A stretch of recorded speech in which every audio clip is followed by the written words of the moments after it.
The air in this house always felt thick, heavy with unspoken things, like the dust motes dancing in the single shaft of sunlight that ever dared pierce the gloom of the front hall. I spent 30 years breathing it in, 30 years trying to make it feel lighter, brighter, like a place where breath came easy and hearts weren't constantly braced for impact.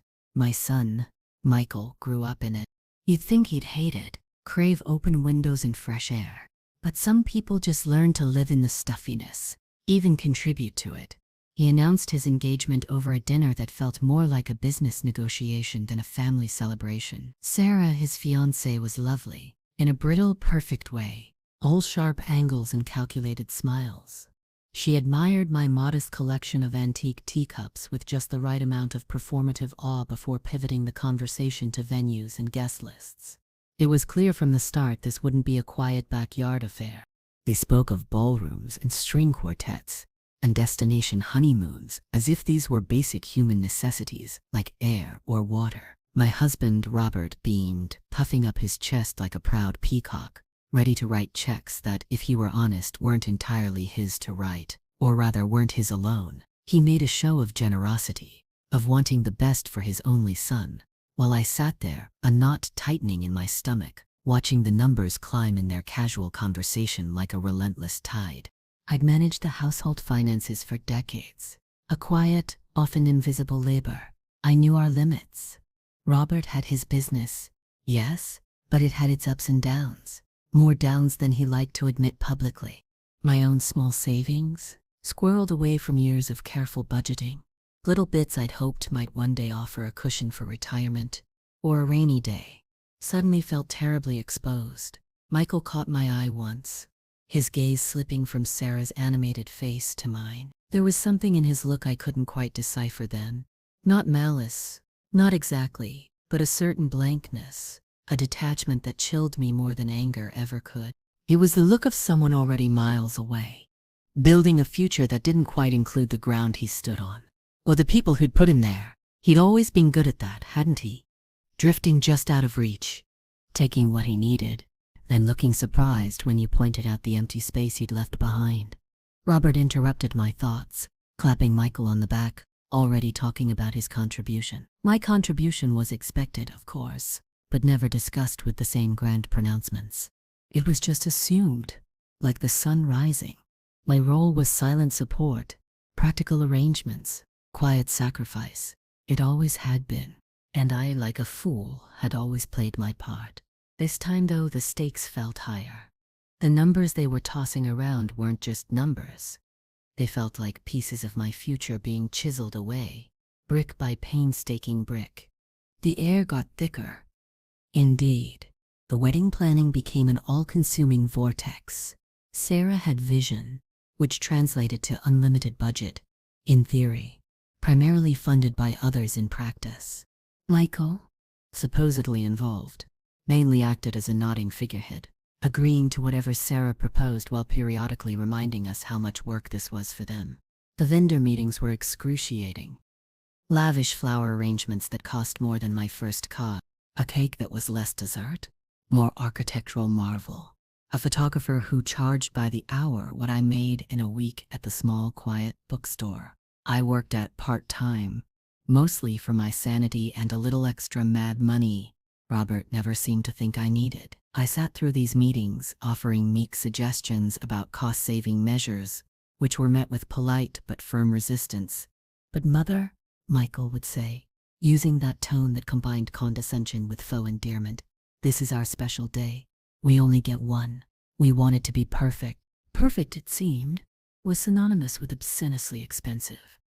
Robert, meanwhile, was writing checks, or at least promising to. He'd wave a hand, dismissively at my concerns. "It's for Michael, our son. You worry too much." He seemed to think my worry was a personal failing, not a rational response to watching our savings dwindle at an alarming rate. What he didn't know, or maybe willfully ignored, was the extent to which my money, the little I had managed to save over the years, was being quietly absorbed into this grand production.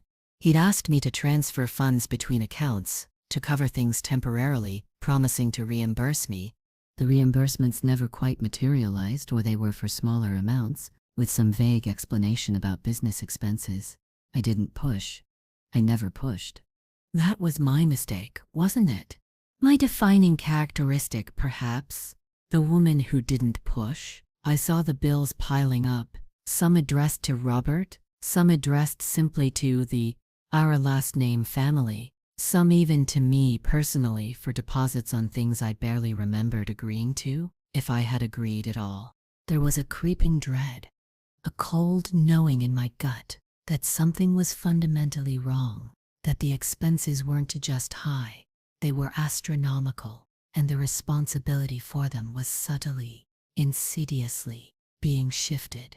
I started noticing smaller things too. Michael asking for account numbers for wedding-related payments, claiming it was easier for him to manage, or Sarah needing my credit card number for an online purchase she said was a surprise for Michael. Little requests, seemingly innocent, chipping away at my sense of financial security and control. My internal monologue became a constant low hum of anxiety. Is this right? Should I say something? But it's his wedding. I don't want to cause a scene. He's my son. The justifications piled up, a flimsy dam against the rising tide of worry. One afternoon, alone in the quiet of the house, I found a wedding invitation draft lying on the table. It was beautiful, embossed, heavy cardstock, and next to it was an invoice from the printer, several $1,000s, addressed to me. My name, clear as day, with payment due stamped in red. My hands trembled as I held it. I hadn't ordered the invitations. I hadn't even chosen the design. How was this addressed to me? A chill snaked down my spine, much colder than the one Michael's blank look had given me. It wasn't just about contributing anymore. It was about something far more unsettling, something that felt dangerously close to misappropriation, but surely not my own son. The wedding day itself was a blur of enforced smiles and suffocatingly expensive flowers. The venue was opulent, the kind of place you only ever saw in magazines. Sarah was breathtaking in a dress that cost more than my retirement fund was shaping up to be. Michael looked handsome, beaming, oblivious. He moved through the crowd of well-wishers, accepting congratulations, posing for photos, the picture of a happy groom. I watched him, trying to find the little boy I raised in the face of this man, this stranger, who felt increasingly distant, separated by a gulf not just of age, but of understanding, of value. Robert was in his element, playing the generous host, schmoozing with guests, many of whom were his business associates or Sarah's family, people I barely knew but who all seemed to know him and his apparent success. He introduced me proudly, as Michael's mother, but his arm around my waist felt more like a prop than a connection.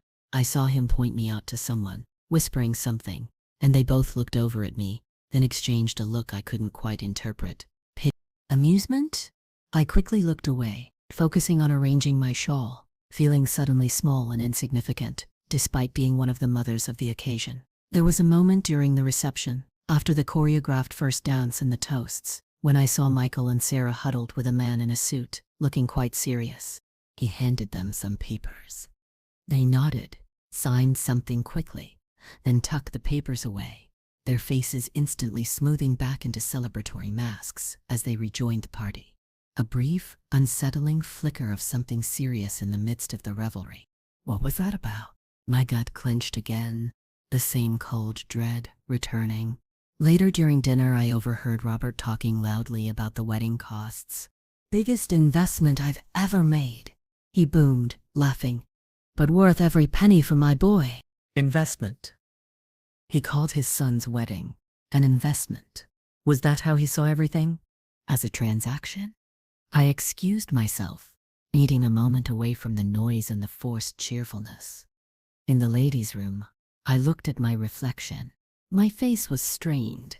My eyes held a wariness that went bone deep. I felt like an actress in a play I hadn't rehearsed for, wearing a costume that didn't fit. The joy of the day felt foreign, layered over a foundation of financial anxiety and a growing, sickening suspicion. I thought of the invoice for the invitations, the subtle requests for account numbers, the quick signing of papers at the reception. It all added up to a picture I desperately didn't want to see, but the pieces were fitting together. inexorably, building a structure of betrayal I hadn't anticipated. The bittersweetness wasn't about my son leaving the nest.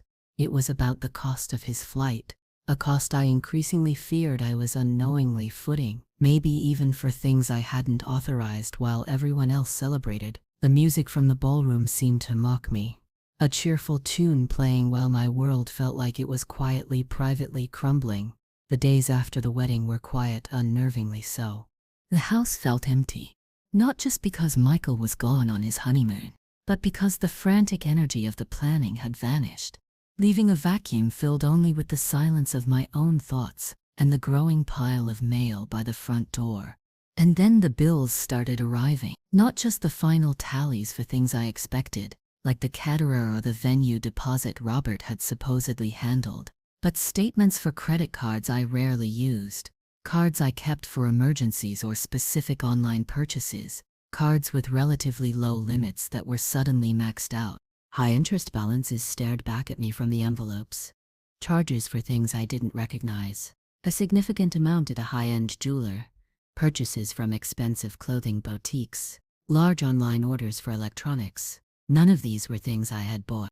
My hands shook as I opened each one, the cold dread I'd felt before intensifying into full-blown panic. The invoice for the invitations hadn't been a mistake. It was a sign. I pulled out old statements trying to match dates to understand, and then I found them. Charges corresponding exactly to the dates Michael and Sarah had been shopping for wedding bands, for the groom's suit, for gifts for the bridal party. Dates corresponding to online vendors Sarah had mentioned for wedding favors and decorations. Dates corresponding to that cluster of purchases I'd seen them make on their laptop one evening, claiming they were booking honeymoon excursions. They hadn't just used my credit card numbers, they had opened new lines of credit in my name. How? How could they do that? My signature. Had I signed something unknowingly? Had they forged it? The thought was so shocking, so deeply hurtful. I almost couldn't process it. My own son. He knew my habits, my online accounts, my passwords. He had access to my mail, to my life. The sense of violation was profound, cutting deeper than any financial loss. It wasn't just about the money. It was about the trust, the fundamental bond between a mother and son, shredded into worthless paper. The total amount, spread across multiple cards and accounts, was staggering, tens of thousands of dollars. Debt I hadn't incurred for a wedding that wasn't even mine, for luxuries I would never have contemplated. I felt physically ill. The polite resistance to my budget suggestions, the casual requests for account details, the hurried signing at the reception, the pieces clicked into place with brutal clarity. That man in the suit at the wedding? Was he a financial advisor? Were those papers related to the honeymoon, or perhaps consolidating debts? The wedding hadn't just been expensive. It had been funded, at least in part, by a deliberate act of financial deception perpetrated by my son against his own mother. I sat amidst the scattered bills, the glossy wedding photos on the mantelpiece, a cruel, glittering monument to the betrayal. My quiet life, my careful plans, my small savings, all felt utterly demolished. What was I supposed to do? Call the police on my son? Ruin his life just as it was beginning? But what about my life? My retirement? My future? The debt was mine. Legally, at least on paper. The weight of it felt crushing, suffocating, heavier than any air in this house had ever felt before. I tried to talk to Michael when he and Sarah returned from their honeymoon, rested and glowing, full of stories about exotic beaches and perfect sunsets. I showed him the bills, my hands still trembling slightly. His reaction wasn't what I expected. Not remorse, not even sheepishness. It was annoyance, impatience. "How long?" he sighed, rolling his eyes slightly. "Yeah, about that. We just needed to bridge a gap. You know, things got a little tighter than we expected with the last-minute costs. Bridge a gap, using tens of thousands of dollars of my credit without telling me. But Michael, these are in my name. How could you?" My voice was weak, barely above a whisper. "It was temporary. he insisted, leaning back on the sofa. Completely at ease while I felt like I was drowning, Sarah sat beside him, her face carefully neutral, offering no apology, no explanation. "We knew you had good credit, Mom," Michael continued, as if this was a perfectly reasonable explanation. "And you weren't using those cards anyway, right? We'll pay it back. It's fine." Fine? It was catastrophic. The interest alone was crippling. "You opened accounts in my name, Michael?" Without asking me, my voice rose slightly, betraying the tremor in my hands. "It was for the wedding, Mom. Your contribution?" He shot back, his tone hardening, shifting from casual dismissal to defensive aggression. "Dad said it was okay. He said you'd understand. It's family. We help each other out." My husband. Robert knew. He hadn't just been enabling, he'd been complicit. A cold wave washed over me, colder than the fear of the debt. The two men in my life, the two people who were supposed to protect and cherish me, had conspired, or at least tacitly agreed, to use me as a financial resource without my full knowledge or consent. "Robert knew?" I asked, my voice flat. Michael hesitated for just a second. "Well, yeah. We talked about it. He said you always wanted to help with the wedding, and this was the easiest way to handle some of the bigger vendors quickly. The easiest way. For them, with no regard for me." The betrayal was deeper, wider, than I had initially understood. It wasn't just Michael's opportunistic behavior. It was a reflection of a long-standing pattern, enabled, perhaps even encouraged, by Robert. A pattern of me being the silent, reliable foundation upon which their lives were built. My needs and security secondary to their convenience and desires. The years of quiet sacrifices, of putting their needs first, of being the responsible one while Robert played the generous provider with money I had often helped manage and save, culminated in this breathtaking act of disregard. I looked at Michael, at the smug indifference in his eyes, at Sarah's composed face, and then the thought of Robert's complicity settled like a stone in my chest. This wasn't just a financial problem. It was the unraveling of my entire life.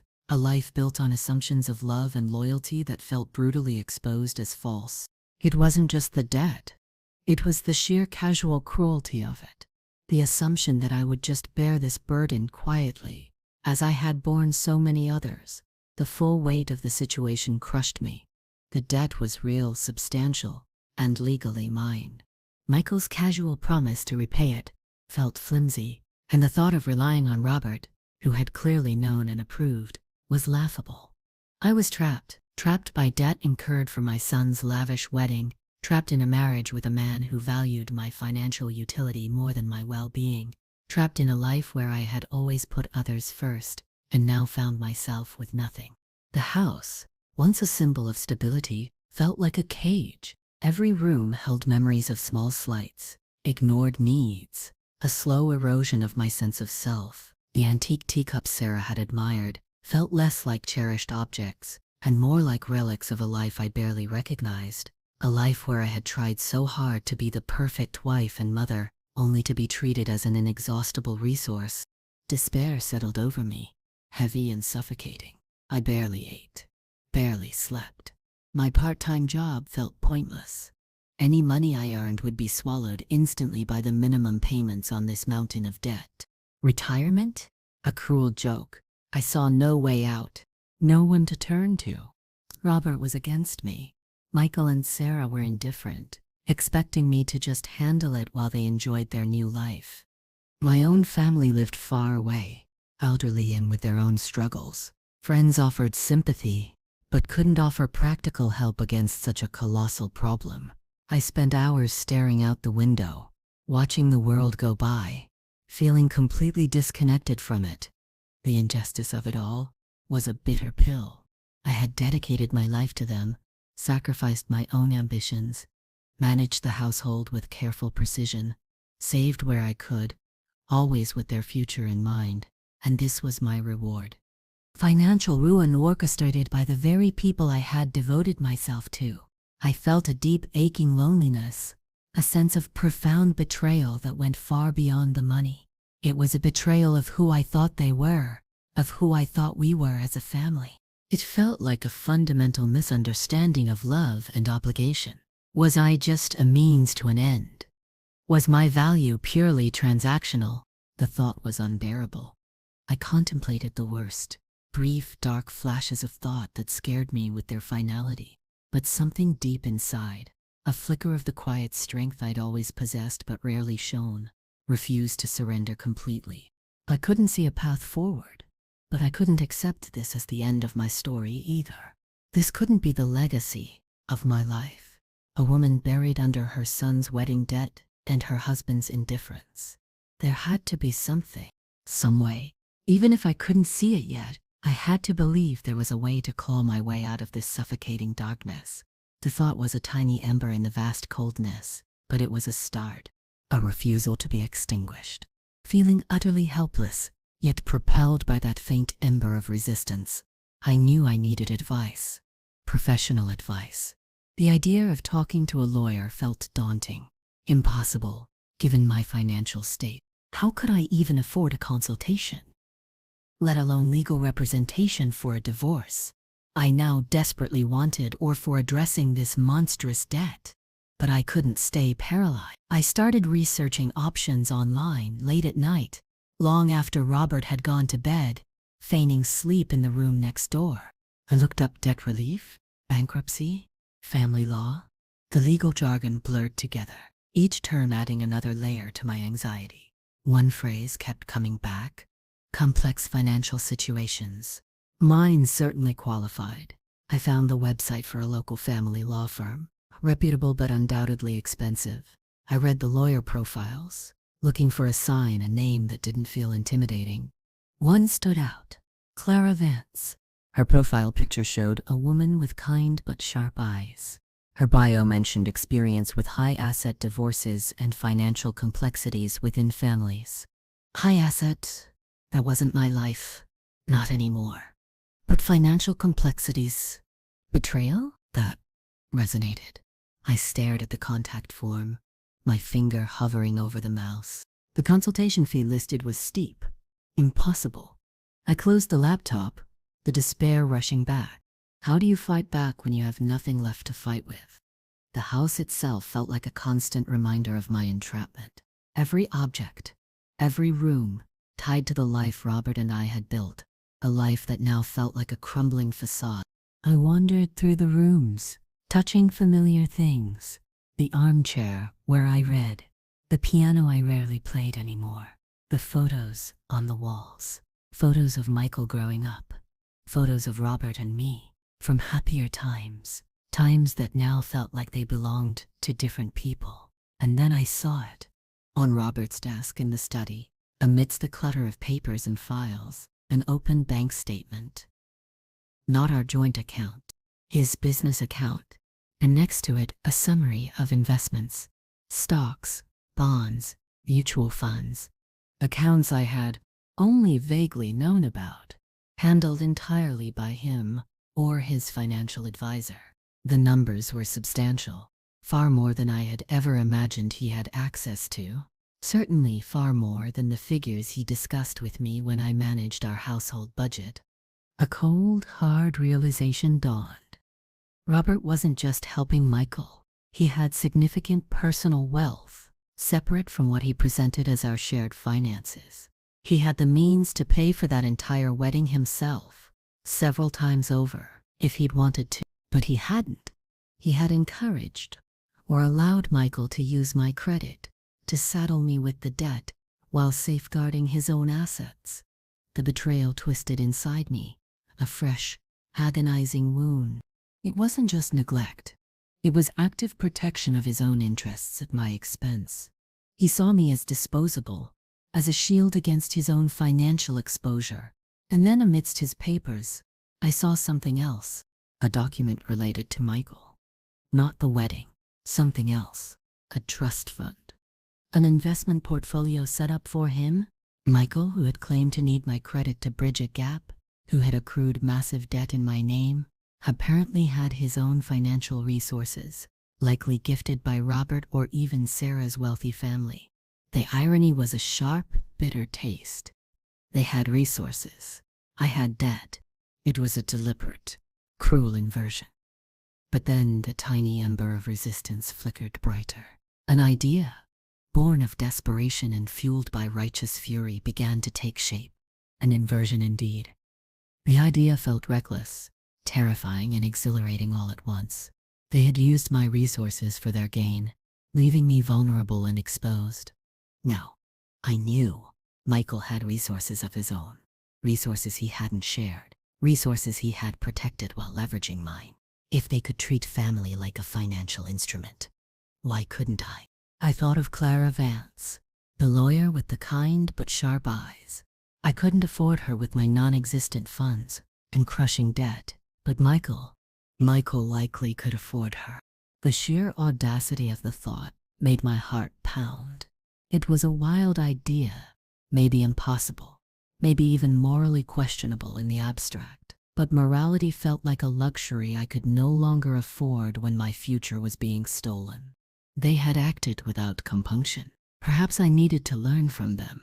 I spent the next few days researching Michael's financial situation more discreetly, leveraging the knowledge I had from years of managing household affairs, knowing where certain documents might be kept, checking shared online accounts he'd forgotten to unlink. It was like piecing together a puzzle, each discovery reinforcing the truth of his financial stability, the careful way his assets were held, separate from his everyday spending that had apparently been charged to my cards. The confirmation solidified my resolve. This wasn't just about getting out of debt.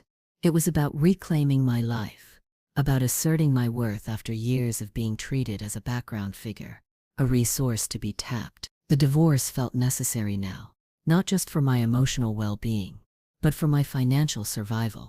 I needed to separate myself from Robert's world, a world where my contributions were taken for granted and my security was secondary. But I couldn't fight both battles, the debt and the divorce, without help. And the only source of potential help, the only leverage I seemed to have, was the person who had put me in this position. It felt like a twisted kind of poetic justice. He needed my credit for his wedding. I needed his resources for my liberation. I decided to call Clara Vance's office. My hands still trembled as I dialed the number, but this time, it wasn't from fear, but from a nervous energy, the kind you feel on the verge of a precipice, knowing you have to jump. The receptionist was professional, efficient. I explained, briefly, that I had a complex family financial matter and was seeking a consultation. She quoted the fee. My breath hitched. I understand, I said, trying to keep my voice steady. And are consultations ever billed to third party? If that party is directly involved in the financial issue? There was a brief pause. That would be unusual, she said cautiously. Could you explain the situation? I took a deep breath. My son used my credit and opened accounts in my name for his wedding. I believe he has the means to cover the legal costs associated with resolving this and other related family matters. It sounded so bald, so transactional saying it out loud. But it was the truth, my truth. The receptionist was silent for a moment, processing this highly unusual request. I see, she finally said, her tone shifting slightly. That Quadridian is certainly a complex situation. Let me put you through to Miss Vance's paralegal. They handle initial case assessments. The line clicked, and I was put on hold. Listening to generic hold music, my heart hammering against my ribs. This was it, the first step onto a new, terrifying but potentially liberating path. The inversion was beginning. Speaking to the paralegal was like carefully unwrapping a fragile, dangerous package. I laid out the situation, the wedding debt in my name, the discovery of Michael's apparent financial resources, the lack of support and potential complicity from my husband, the urgent need for legal help to address both the debt and my marital situation, and my complete lack of personal funds to pay for it. I explained my belief that Michael, the direct cause of my financial distress, should be the one to bear the cost of helping me navigate it legally. There was a long pause on the other end. After I finished speaking, "This is my last name," the paralegal finally said, her voice slow and measured. "This is highly unconventional. Billing a defendant or a related party for the plaintiff's legal fees is not standard practice, especially not for the initial consultation. My heart sank. I knew it was a long shot. However, she continued, and hope flickered back to life, given the circumstances you've described. The alleged financial malfeasance, the potential for proving unjust enrichment, the unique family dynamic. Ms. Vance may be willing to explore creative billing arrangements, provided your claims are substantiated. Substantiated. I had the bills, I had the bank statements I'd found. I had the knowledge of Michael's assets. It was enough to start. I can provide documentation, I said, my voice gaining a little strength. All of it. We scheduled a consultation. The paralegal explained that Miss Vance would need to assess the case thoroughly and the billing arrangement would be contingent on that assessment and the potential for recovery or leverage. It wasn't a guarantee, but it was a possibility. A sliver of light in the overwhelming darkness. Leaving the phone call, I felt a different kind of trembling. Not from fear, but from a burgeoning sense of agency. I had acted. I had spoken my truth to an outsider, and they hadn't dismissed me as crazy. They had acknowledged the complexity, the potential for injustice. The passive victim I had been for so long felt a stir of defiance, a quiet, steely resolve. I began gathering the documents, sorting through the mountain of bills, the credit card statements, the subtle evidence of Michael's parallel financial life, the proofs of my husband's knowledge and detachment. Each paper I handled felt like a small piece of ammunition. It wasn't just paper. It was proof of betrayal, proof of the calculated disregard for my well-being. As I organized the evidence, the sadness and despair began to recede, replaced by a cool, focused determination. This wasn't just about money anymore. It was about respect. It was about justice. It was about finally standing up for myself after a lifetime of making myself small. The inversion felt less like revenge and more like a necessary correction, a rebalancing of scales that had been tipped against me for far too long.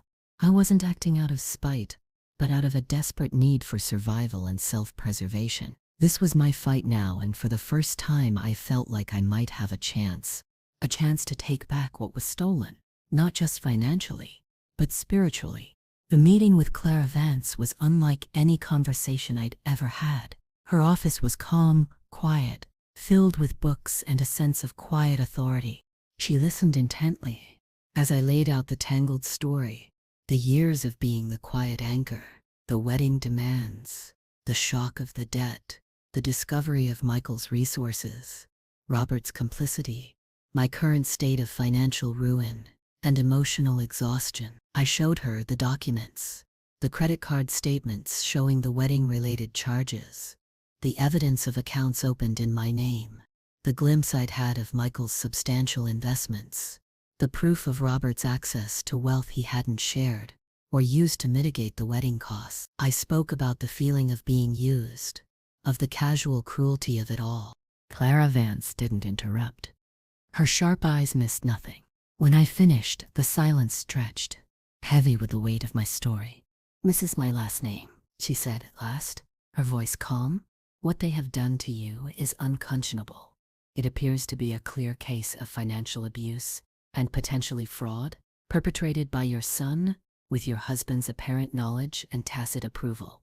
Hearing her name it, plainly and without euphemism, was like a shock. Fraud, abuse. "As for your request regarding billing," she continued, "while we cannot legally force your son to pay for your divorce proceedings directly, those are separate matters. The debt he fraudulently incurred in your name is absolutely his responsibility. We can pursue legal action to compel him to pay off that debt entirely, including any interest accrued, and to compensate you for the damage to your credit score and any other related costs." This was more than I had hoped for regarding the debt. It wasn't just about getting out from under it. Myself, it was about making him accountable. "And the divorce?" I asked, the other looming shadow. "Based on what you've told me about your husband's financial situation and his apparent actions regarding the wedding debt, you likely have strong grounds for divorce, including potentially claiming a significant portion of his assets, his failure to protect you, and potentially his complicity in this financial scheme could be viewed very unfavorably by the court. We can represent you in that too." Then came the part about payment. Regarding our fees, she said, leaning forward slightly, your situation is indeed unique. We believe we can establish a strong case against your son for the fraudulent debt. As part of the settlement or judgment in that matter, we can seek to recover not only the debt itself, but also the legal fees you incurred in pursuing him. In essence, we can work to make him pay for the legal process required to undo the financial harm he caused you. A wave of relief, so powerful it made my knees weak, washed over me. It wasn't exactly using his credit for the divorce lawyer, not in the literal sense I'd first envisioned, but it was using the situation he created to make him pay for the legal steps necessary to reclaim my financial stability, which included the financial freedom to pursue the divorce. It was an indirect but profoundly satisfying form of inversion. My legal representation against both him and Robert would, in a very real sense, be funded by the consequences of their own actions. Clara Vance's calm, confident plan felt like a lifeline. I wasn't trapped anymore. I had an advocate.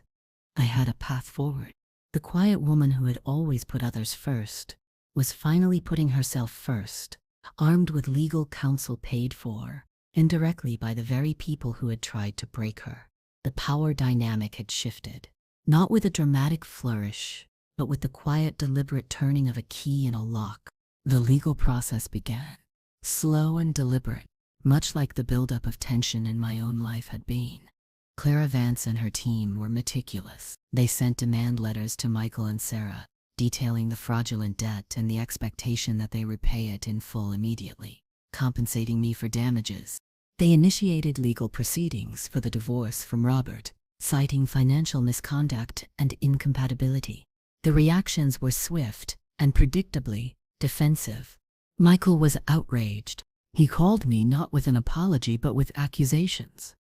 How could you, Mom? This is ruining everything. We agreed I'd pay you back eventually. Eventually. That word, after the mountain of debt he'd created. You used my name, Michael, I said, my voice steady, devoid of the pleading tone he was used to. You incurred debt I cannot afford, jeopardized my financial future, and you did it behind my back, with your father's knowledge. This isn't about eventually. This is about accountability, he sputtered, bringing Sarah into the conversation, who adopted a tone of wounded innocence. Robert was furious. He confronted me, his face red with anger. What do you think you're doing? Suing our son? Divorcing me? Have you lost your mind? No, Robert, I replied, looking him directly in the eye, perhaps for the first time in years without flinching. I haven't lost my mind. I found it. I pointed out his own significant assets, the ones I'd discovered, the ones he had shielded while I was being buried in debt. His blustering faltered. He had underestimated me, had assumed I would remain the quiet, easily managed wife and mother. He hadn't realized that his and Michael's actions had finally shattered the mold they had kept me in. Their superficial charm, their carefully constructed facades of generosity and familial duty, were crumbling under the harsh light of legal scrutiny.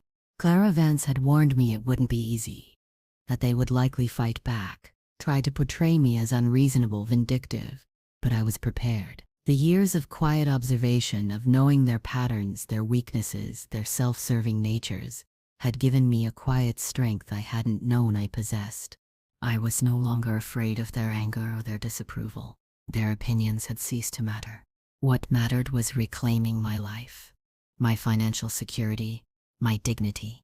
The symbolism of the situation wasn't lost on me. They had used my credit for a celebration of their new life together, a life built in part on deception. I was using the legal leverage gained from their deception to build my own new life, one free from their manipulation and disregard. It wasn't revenge in the sense of wanting them to suffer, but in the sense of restoring balance, of ensuring that the cost of their actions fell where it belonged.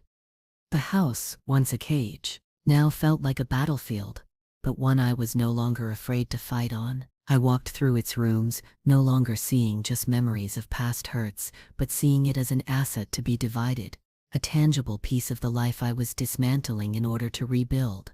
The quiet woman was gone, replaced by someone stronger, someone forged in the fire of betrayal. The legal battles were draining, emotionally and financially, even with the arrangement where Michael was ultimately liable for my legal costs related to the debt fraud. There were endless filings, depositions, back and forth negotiations. Michael and Sarah, advised by their own lawyer, presumably paid for with those protected resources, I had discovered, tried to minimize their actions, portraying it as a family misunderstanding or a loan that I had simply forgotten about the terms of. Robert's legal team attempted to paint me as a disgruntled wife, seeking to exploit her husband's success, conveniently ignoring his role in my financial distress. But Clara Vance was relentless. She presented the evidence, damningly, the dates of the credit applications, matching the wedding expenses, the lack of any signed loan agreement, the clear paper trail, linking the charges to wedding vendors, the proof of Michael's independent financial means. She highlighted Robert's significant assets and his clear disregard for my financial security. The weight of the evidence was on my side. Seeing Michael in the sterile, fluorescent-lit conference rooms, forced to answer questions under oath, stripped of his usual easy charm, was complex. There was no triumph, just a profound sadness that it had come to this between a mother and son. He looked smaller, less confident, the blankness I'd seen on his wedding day replaced by a cornered defensiveness. Sarah sat beside him, pale and tight-lipped. Robert, too, seemed to shrink in the face of legal scrutiny, his bluster ineffective against cold facts and legal precedent. The irony of the situation was sharp. They had thoughtlessly used my financial identity, assuming I would silently absorb the damage.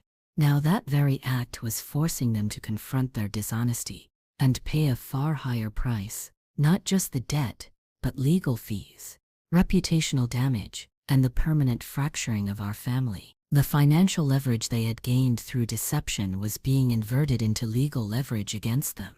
I wasn't just getting the debt cleared. I was fighting for a settlement in the divorce that would reflect Robert's assets and his actions, ensuring I had the security he had tried to deny me. The process was a constant reminder of the betrayal, reopening the wounds over and over. But with each step forward, with each legal victory, however small, I felt a sense of validation, a sense that the quiet sacrifices and invisible labor of my life were finally being acknowledged, even if only by the legal system. I was no longer the quiet wife and mother in the background. I was a plaintiff, a claimant, a woman demanding what was rightfully hers. The bitterness was still there, a residue of the pain, but it was tempered by a growing sense of empowerment. I was fighting for my future, and I was using the very tools of their betrayal to do it. It was a dark kind of justice, born of necessity, but it was justice nonetheless. The final settlement was reached after months of tense negotiation, avoiding a full trial, which Clara Vance advised was in everyone's best interest, including mine, to simply conclude this painful chapter. Michael and Sarah were compelled to pay off the entirety of the fraudulent debt incurred in my name, directly to the credit card companies and banks. They also had to pay a significant portion of the legal fees I had incurred in pursuing them for this debt fraud, essentially fulfilling that initial audacious idea I'd had. The damage to my credit score couldn't be instantly erased, but steps were put in place to rectify it over time. The divorce settlement from Robert was fair, reflecting his assets and acknowledging the circumstances that had led to our separation. It wasn't everything, nothing ever is, but it provided me with enough financial security to start anew, enough to buy a small place of my own, to live comfortably, to perhaps even retire one day. The house was sold, the heavy, stifling air finally released as new owners took possession. The process of dividing assets, of emptying rooms and packing boxes, was emotionally charged, a final sorting of a life that had been both long and, in its final years, deeply disappointing. I kept a few things, the antique teacups, some books, photographs that predated the last decade of subtle erosion, the wedding photos of Michael and Sarah. They went into a box, then into the attic, out of sight. My relationship with Michael is severed, or perhaps, more accurately, irrevocably changed. He paid the debt, he paid the fees, but he offered no genuine apology, no remorse that felt authentic. Sarah remained silent throughout, a ghost in the periphery of the conflict she had been so central to. Robert is gone from my life, a presence that looms less and less each day. There's a quiet sadness that lingers, the bittersweet taste of a family broken, of trust annihilated. It's not the triumphant ending you might see in a movie, no dramatic confrontation where they beg for forgiveness. It's quieter, more internal. Victory isn't in their downfall, but in my liberation. I use their betrayal, their attempt to bury me in debt and disregard, as the catalyst, and indirectly, the means for my own escape. The power they wielded so carelessly was turned back on them, forcing accountability where they had expected quiet compliance. I am living in my small new home now, a space that feels light and clean, free of the heavy air. The debt is gone. My financial future, while not lavish, is secure. I am no longer someone's wife, someone's mother in the way I used to be. I am simply me. Older, yes, marked by the battles fought, but standing on my own 2 feet. It was a dark path I had to walk, paved with disappointment and betrayal, but it led me out of the shadows. It led me to a place where my voice is my own, where my needs are met, where my credit score is rebuilding, and where the only person I have to answer to, the only person whose future I am responsible for, is myself. The quiet strength I always had was finally tested, tempered and revealed. And in that revelation, I found not just freedom but a profound, quiet sense of empowerment. I paid for my liberation with the coin of their own making, and I am, finally, free.